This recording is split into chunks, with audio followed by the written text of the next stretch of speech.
Pemirsa, banjir melanda ratusan perumahan di Taman Cikande, Kecamatan Jayanti, Kabupaten Tangerang, Banten. Ya, banjir setinggi 1 hingga 2 meter akibat tingginya curah hujan dan juga Sungai Cidurian yang meluap dan membuat debit air terus meningkat.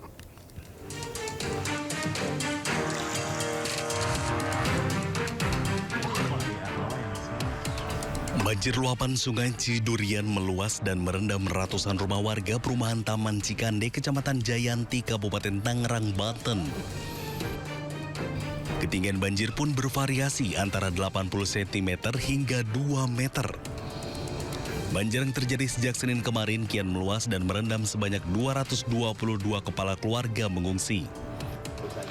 Warga terdampak banjir mulai meninggalkan rumahnya masing-masing untuk mengungsi ke tempat yang lebih aman. Ini update sekarang ini airnya makin naik aja. Tadi pagi sempat turun karena hujan lagi, makin gede naik lagi. Ya meluas karena kemarin juga belum selesai ini di Jalan Sari udah naik lagi. Ya udah makin naik ke jalan lagi, makin meluas gitu. Camat Jayanti mengatakan pihaknya terus berupaya membantu mobilitas masyarakat termasuk membuat dapur umum untuk didistribusikan kepada warga yang terdampak. Kondisi banjir yang belum surut, bahkan justru cenderung agak naik gitu ya. Dari masyarakat kami bersama-sama dengan jajaran kepolisian dan TNI dan masyarakat sekitar ini membuat pos dapur umum untuk masyarakat ya. Jadi karena memang masyarakat sudah tidak bisa lagi beraktivitas di rumah untuk memenuhi kebutuhan makanannya, jadi kami membuat dapur umum. Dan diketahui perumahan Taman Cikande sudah terendam banjir selama 4 hari ini disebabkan tingginya curah hujan yang membuat Sungai Cidurian meluap. Dari Kabupaten Tangerang, Banten, Aimarani, iNews melaporkan. Pemirsa, ratusan rumah sepanjang aliran Sungai Kendal, Jawa Tengah terendam banjir. Aktivitas warga terganggu lantaran ketinggian air mencapai 70 cm.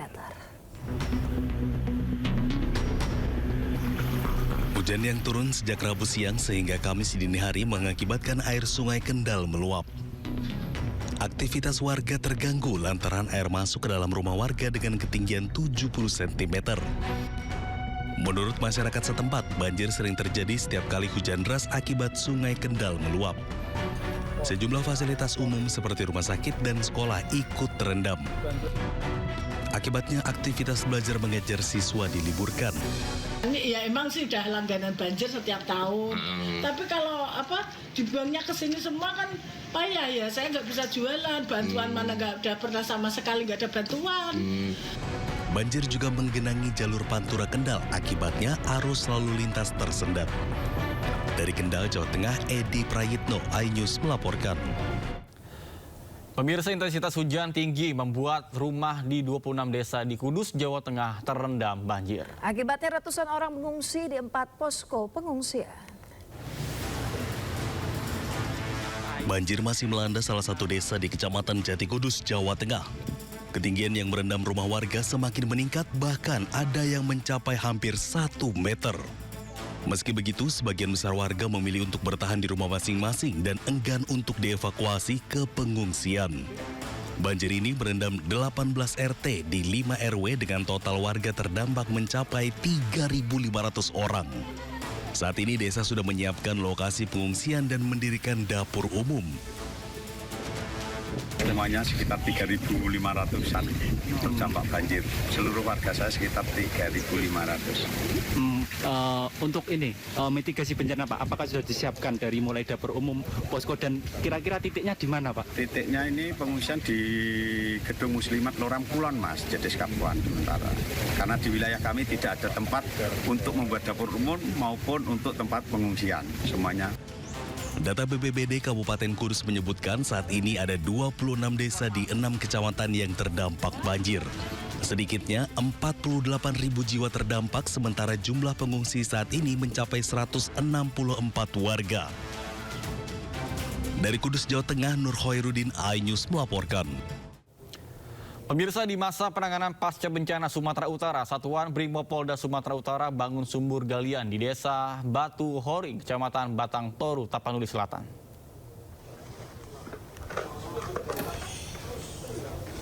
Pemirsa, setelah sepekan personel Brimob bersama masyarakat membangun sumur galian, akhirnya pada Rabu sore sumur tersebut selesai dikerjakan dan juga diserahkan kepada warga Desa Batu Hori.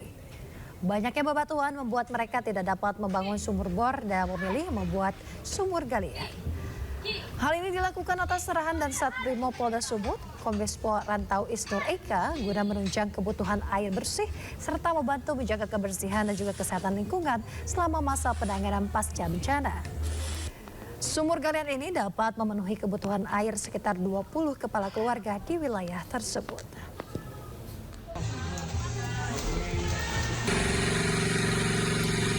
Pemirsa, Satuan Brimopolda Sumatera Utara juga membangun sumur bor di Desa Aek Tolang, Kecamatan Pandan, Tapanuli, Tegak. Pembuatan sumur bor kedua tersebut dilakukan guna memenuhi kebutuhan air bersih masyarakat terdampak bencana yang mengalami keterbatasan akses air untuk kebutuhan sehari-hari. Rencananya kegiatan serupa akan terus berlanjut di sejumlah lokasi lain yang membutuhkan. Setelah bencana, memang betul-betul terputus aliran air ke daerah alamat kami ini, Perumahan Jaya Green. Jadi dengan adanya sumur bor yang disumbangkan oleh pihak Polri melalui Brimob, sangat-sangat membantu dan terima kasih. Ya pemirsa, saat ini warga korban bencana Sumatera masih tinggal di pengungsian. Pemerintah pun mengebut rehabilitasi lokasi terdampak bencana.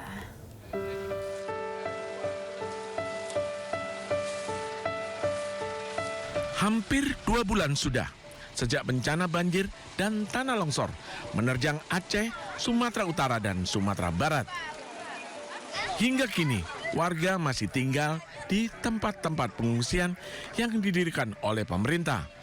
Mereka masih menantikan bantuan rumah yang dijanjikan pemerintah.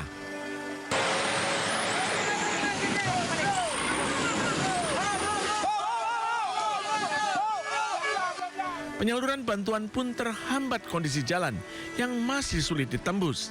Di Aceh Utara, mobil relawan nyaris terseret arus deras di aliran sungai Kecamatan Sawang. Pemerintah terus mendorong perbaikan wilayah terdampak bencana. Tim pengarah membentuk tim sekretariat hingga tim pelaksana untuk mempercepat penanganan. Nantinya, tim ini akan melaporkan hasil kerjanya secara berkala kepada Presiden Prabowo Subianto.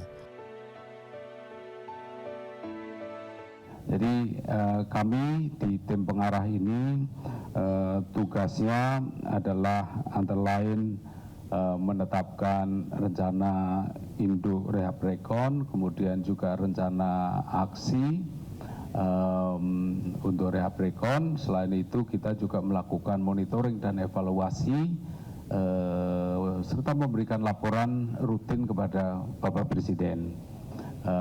Di dalam Kepres disebutkan bahwa kami harus melaporkan minimal 2 bulan sekali kepada Bapak Presiden.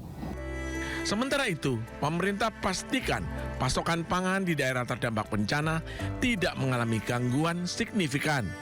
Meski sejumlah daerah sempat menghadapi kondisi darurat akibat bencana. Tim Liputan iNews melaporkan. Pemirsa, bantuan Presiden Republik Indonesia tiba di Aceh Ya, dan alat berat dan mobil air bersih siap mempercepat penanganan bencana.